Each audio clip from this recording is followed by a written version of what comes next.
All right, welcome back to the Far Outpost.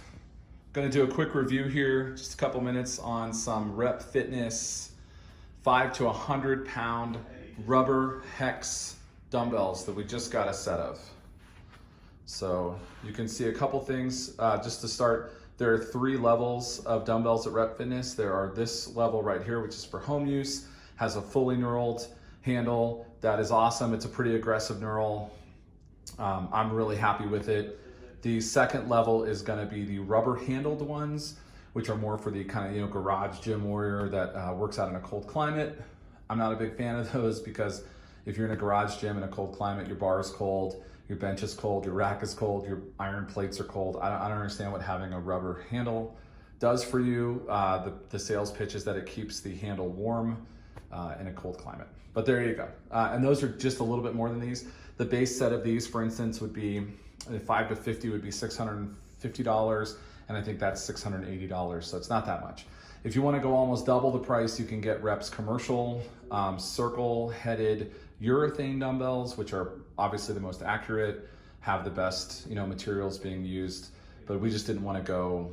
This set right here is with tax. I'm local to Denver, so I don't have to have them shipped. But with tax to pick up, this was $24.64. And so you're looking at closer to $4,000 for the urethane, and that just didn't make any sense in our application. So here we are. And then I want to take you through a couple of things. One, comments online are, do they smell? No, they do not smell out of the packaging. They do have some oil on them in the bag for the shipping. And so that oil, that's why we let them sit out, so they can kind of dry off, and then before we rack them, we'll go ahead and wipe them down. The second question people ask is tolerances and weight. On a normal 6-sided hex dumbbell, the expected tolerance is within 5%. I know that seems insane, but these are the least expensive. If you go up to those urethane ones that are closer to $4,500 for an equivalent set, those are going to be within 2%. For our application, we don't think that it's that big of a deal, but I did weigh every single dumbbell. All of those I didn't mark because the 5s, 10s, 15s, 20s, and 25s are all close enough that they're fine, and I rarely use them.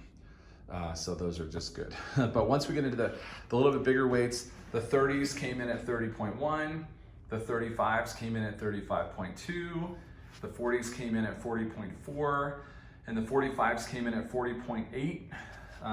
After that, the 50s came in at 49.6, the 55s came in at 54.5.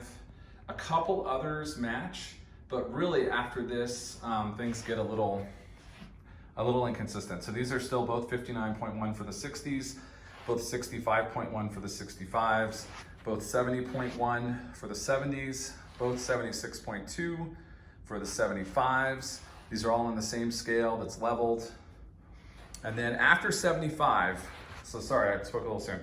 After 75, we start having variances. So the 80s are 79.8 and 81. The 85s are both 85.4. That's good. The 90s are 90.4 and 91.7. The 95s are both 93.5. And then the 100s are a 99.3 and 101.9. So this one actually is the furthest off, but still just a hair within 2%, which is 3% better than you would expect. So do I love that they're different? No, the OCD in me doesn't love that they're different, but I think they're all well within that 5% kind of stated tolerance, and most of them are within a fraction of a percent. So really happy with it overall as a purchase. I would recommend it. It's July right now. Their website says that they're getting shipments of these weekly. I got lucky. These were another customer canceled their order, and I just happened to be the first guy to get his bank card in the internet browser. I had a couple people reach out and say they were trying to buy it when I grabbed them. So just keep checking repfitness.com, and they come in every week.